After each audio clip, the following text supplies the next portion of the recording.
You walk into a room and something shifts. You cannot always name it, but you feel it, the tension between two people who have not spoken yet. The sadness the person in the corner is hiding behind a perfectly normal smile. The anger someone is carrying that they have not even admitted to themselves. You feel it before anyone else does, and without thinking, you respond to it. You move toward the person who needs something. You soften the atmosphere. You adjust yourself to what the room requires. This is what it means to be deeply empathetic. And in a world that often moves too fast to feel, it is one of the rarest things a person can be. The ability to sense what others feel, to understand instinctively what someone needs, to hold space for pain without flinching. People call it a gift, and in many ways it genuinely is. But there is a side of deep empathy that almost no one talks about, a shadow side, a cost that accumulates quietly over years without ever announcing itself clearly. Because the same depth that makes you extraordinary can, without the right understanding, slowly and quietly begin to work against you. Today, we go into the dark side of being too empathetic, not to pathologize the gift, but to finally tell the full story. Empathy is one of the most celebrated traits in modern psychology. It shows up in every article about emotional intelligence. It is the quality therapists are praised for, leaders are urged to develop, and parents are encouraged to model in their children. And all of that is deserved. But the truth is, empathy, especially in high doses, is one of the most complex and demanding psychological experiences a human being can carry. And for people who feel deeply by nature, almost no one ever warned them about what that depth would eventually cost. Here is what most conversations about empathy get wrong. They treat it like a switch, something you either have or you do not, on or off. But for highly empathetic people, it is never off. It is always running, always scanning, always processing the emotional states of the people around them, whether they ask to or not.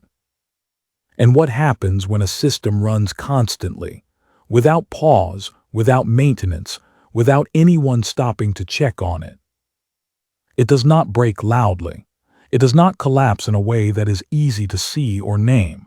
It breaks quietly, in ways that look like personal failure from the outside, ways that feel like weakness, oversensitivity, or instability, when the real cause is simply that they have been feeling too much for too long with nowhere to put any of it. To understand why empathy has a shadow side, we need to understand what is actually happening inside the brain of a deeply empathetic person. In the 1990s, a team of neuroscientists in Parma, Italy made an accidental discovery while studying motor activity in macaque monkeys. They found a class of brain cells that fired not only when the monkey performed an action, but also when the monkey simply watched another individual perform that same action. They called them mirror neurons. What mirror neurons do is remarkable. When you observe another person experiencing an emotion, your brain activates in a pattern that partially mirrors their experience. You are not just watching their pain. At a neurological level, you are registering a version of it. For most people, this process is modulated. The brain draws a boundary, thin but present, between another person's emotional state and your own. You feel with them, but you remain separate from them. For highly empathetic people, that modulation is different. The signal does not dampen in the same way. They do not just recognize what someone else is feeling, they absorb it. Psychologists call this emotional contagion, the largely automatic process by which one person's emotional state transfers to and reshapes the emotional state of another. For deeply empathetic people, Emotional contagion is not occasional.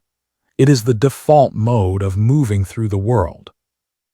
And here is the distinction that matters most. Researchers have identified two fundamentally different kinds of empathic response. The first is empathic concern, feeling for someone while maintaining your own emotional ground. The second is empathic distress, being pulled so fully into another person's emotional state that you lose your own footing and become consumed by what they are carrying. Highly empathetic people experience empathic distress more frequently, more intensely, and with far less recovery time than most. And that is precisely where the dark side begins. Have you ever walked into a conversation in a completely stable mood and walked out of it feeling anxious, heavy, or quietly devastated, even though nothing bad happened to you personally? This is emotional contagion working below the level of conscious awareness, and for deeply empathetic people, it happens constantly. In meetings, at family dinners, in brief exchanges with a colleague who seemed fine but was not, in a 10-minute phone call with a friend. The problem is not the absorption itself. The problem is the attribution. Because most of the time, highly empathetic people do not realize the emotion they are carrying is not theirs. They feel the anxiety and assume they must be anxious about something. They feel the heaviness and begin searching inward for a cause. They carry the weight of someone else's emotional state as if they personally generated it. And they spend enormous energy trying to resolve a feeling that was never theirs to fix. After years of this, their internal emotional landscape becomes genuinely difficult to read. Their own feelings and absorbed feelings blur together into something they can no longer clearly separate. And that loss of emotional clarity has consequences that go far deeper than a bad afternoon. It is a quiet but serious thing to no longer know with confidence which emotions belong to you. There is a pattern that many deeply empathetic people recognize once it is finally named for them. They tend to draw a particular kind of person into their lives, someone who is intense and magnetic at the start, who seems to need them in a specific and activating way, who presents their pain in a manner that speaks directly to every empathetic instinct they have. And because the empathetic person can genuinely feel the wound beneath the behavior, the real hurt underneath the difficult surface, they stay. They try. They give more. They believe that if they understand enough, love enough, hold on long enough, they will eventually reach the part of that person that is suffering and help it heal. This is not naivety. This is empathy being used as a lever. Research on what psychologists call dark triad personality traits, narcissism, Machiavellianism, and psychopathy, consistently shows that individuals high in these traits are highly effective at identifying and engaging deeply empathetic people. The match happens not always through deliberate manipulation, but through a kind of gravitational pull. The empathetic person's instinct to feel, understand, and fix is precisely what a person without accountability or self-reflection needs in their orbit. But the truth is, not every wound is looking for resolution. Not every pain wants to be healed. Some patterns want an audience. Some people want a mirror that never tells the truth. And the empathetic person rarely sees this clearly until long after the cost has already been paid. This is one of the most painful dark sides, and one of the quietest. Ask a deeply empathetic person why they stayed in a job that was slowly making them ill, why they kept a friendship long after it had become entirely one-directional, why they did not leave a relationship that was clearly wrong for them, not months earlier, but years. And if they are being honest, The answer is almost always some version of this, because I could already feel how much it would hurt them if I left. The empathetic person imagines vividly, involuntarily, accurately, the other person's experience of the loss, the disappointment, the hurt, the sense of being abandoned. They feel it in advance as if it is already real and already their fault. And that pre-felt pain becomes a kind of internal cage. Have you ever stayed somewhere you knew was wrong for you, not because you lacked options, not because anyone was holding you there, but simply because your own empathy made the exit feel like cruelty? That is not weakness. That is a nervous system calibrated so finely to the feelings of others that it cannot advocate for its own survival without experiencing it as harm done to someone else. The self and the other have become so enmeshed that protecting yourself feels indistinguishable from hurting them. There is a particular irony at the center of deep empathy. The people who are most skilled at feeling for others are often the least practiced at feeling for themselves.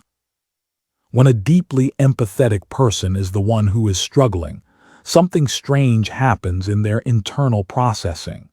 Instead of turning their extraordinary capacity for understanding inward, toward their own experience, they minimize. They contextualize. They think of everyone who has it harder. They think of the people who depend on them. They think about how their pain would affect others if they expressed it out loud. And so their own suffering goes underground, not because they are particularly strong, but because their entire emotional system was built outward, toward others, and the muscle that turns inward, that holds their own pain as real and worthy of attention, was quietly never developed. Compassion fatigue is the clinical term for what eventually happens. It is the gradual wearing down of the capacity to care first for others, and then, almost imperceptibly, for oneself. It presents as emotional flatness, a sense of disconnection, a strange inability to feel moved by things that used to matter. But the truth is, compassion fatigue is not a personality failure. It is what happens when a person with extraordinary emotional depth gives without any system for replenishment. When the most feeling person in every room is also, almost always, the one nobody thinks to check on. Deeply empathetic people are often remarkable at understanding complexity. They can feel the internal logic of a perspective they disagree with. They can hold multiple truths simultaneously with a kind of grace that most people cannot sustain. They understand how someone they dislike arrived at the place they are. But this same capacity becomes a source of deep internal confusion the moment a personal decision needs to be made. Because when you can feel everyone's perspective, when all sides arrive in your body as real and present and equally valid, it becomes nearly impossible to locate which perspective is actually yours, which voice in the chorus you are supposed to follow, what you want when you strip away what everyone else wants and needs and feels. Have you ever spent hours going back and forth on a decision, not because you lacked information, but because every possible path came preloaded with how it would feel for every person it might affect? And somewhere in the middle of all that feeling, your own preference simply got lost. That is not indecision. That is a form of emotional paralysis that comes directly from feeling too clearly, too broadly, and too simultaneously. And it is one of the least named costs of living with high empathy. Deeply empathetic people usually look fine. They show up. They function. They hold conversations, meet their responsibilities, support the people around them, and often do it with warmth. But underneath that functioning is a tiredness that is genuinely difficult to put into words to someone who does not experience it the same way. Every social interaction costs more for a deeply empathetic person than it does for most. Every conflict they witness, even one that does not involve them directly, lands in their body as if it does. Every piece of difficult news does not stay at the level of information. It arrives as feeling, as weight. By the end of an ordinary day, they have processed a volume of emotional data that others never reached. Their nervous system has been running a program far more demanding than anyone around them can see. And because the output looks normal, because they showed up and functioned and smiled, nobody registers the resource that was consumed. This is the exhaustion that cannot be fixed with a weekend of rest. That returns even after sleep, because it is not physical depletion. It is the result of a system that has been running at full sensitivity without a break for longer than anyone thought to notice. Taken together, these 6 dark sides form a portrait of a very specific kind of quiet suffering. A person who arrived in the world wired to feel deeply, genuinely, beautifully, with a capacity that most people will never fully know. Who grew up absorbing the emotional atmosphere of every room before they had words for what was happening. Who learned to orient their attention outward, toward others, because that was where the most vivid and pressing emotional information always seemed to live. And who, over time, slowly and almost imperceptibly, lost access to themselves. Not because they were broken, but because a gift, unexamined, unprotected, permanently directed outward, became something that consumed them from the inside. Think of it this way. Imagine deep emotional empathy as a radio receiver with no volume dial. The signal it picks up is extraordinary. It captures frequencies others cannot hear. It brings in nuance and depth that would otherwise pass completely unnoticed. But without a volume dial, the signal never quiets. Other people's music plays alongside your own until you can no longer tell which melody is yours, until you are not sure you still have one. That is not a gift freely given. That is a gift that came with a cost nobody disclosed. And the cost compounds silently, invisibly, across years, until one day the person looks up and realizes they have become a world-class expert in everyone else's inner life, and a stranger to their own. Here is what it is most important to understand. The problem is never the empathy. The problem is the direction it has been permanently pointed. And the absence of what researchers call empathic concern, the ability to feel fully for someone while keeping your own ground beneath you. Empathic distress and empathic concern are not the same experience, even though they feel similar from the inside. Empathic distress is falling into someone else's emotional state and drowning alongside them. Empathic concern is feeling their state clearly, accurately, with your full depth, while remaining a separate person who has not lost themselves in the process. The goal is not to feel less. The world needs your depth. The goal is to become the wise custodian of that depth rather than its exhausted captive. 3 things can begin building that stability. The first is a simple body check. Before you absorb and respond to someone else's emotional state, pause for 3 seconds and ask, where am I right now? Not where are they? Where are you? This one act of internal orientation begins to draw a working line between their emotional world and yours. The second is named separation. When you feel a weight you cannot immediately trace to your own life, practice saying quietly, this may not be mine.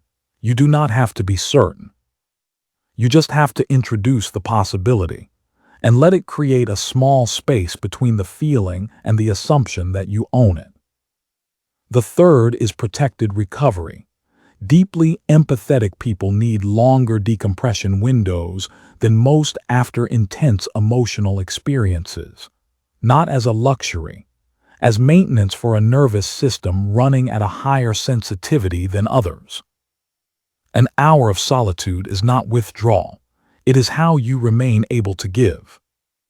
If any of this felt familiar, if you recognized yourself in the absorption, in the exhaustion, in the quiet loss of your own emotional footing, know this. Your depth is not a disorder. Your sensitivity is not a character flaw that needs correcting. You did not come wired wrong. You came wired for connection in a world that does not always know how to honor that. And you have been managing the cost of that gap largely alone, and largely in silence, for a very long time. You deserve the same quality of feeling you have always brought to everyone else, starting now, starting with yourself. Leave a comment below, even just a word, so we know you are here.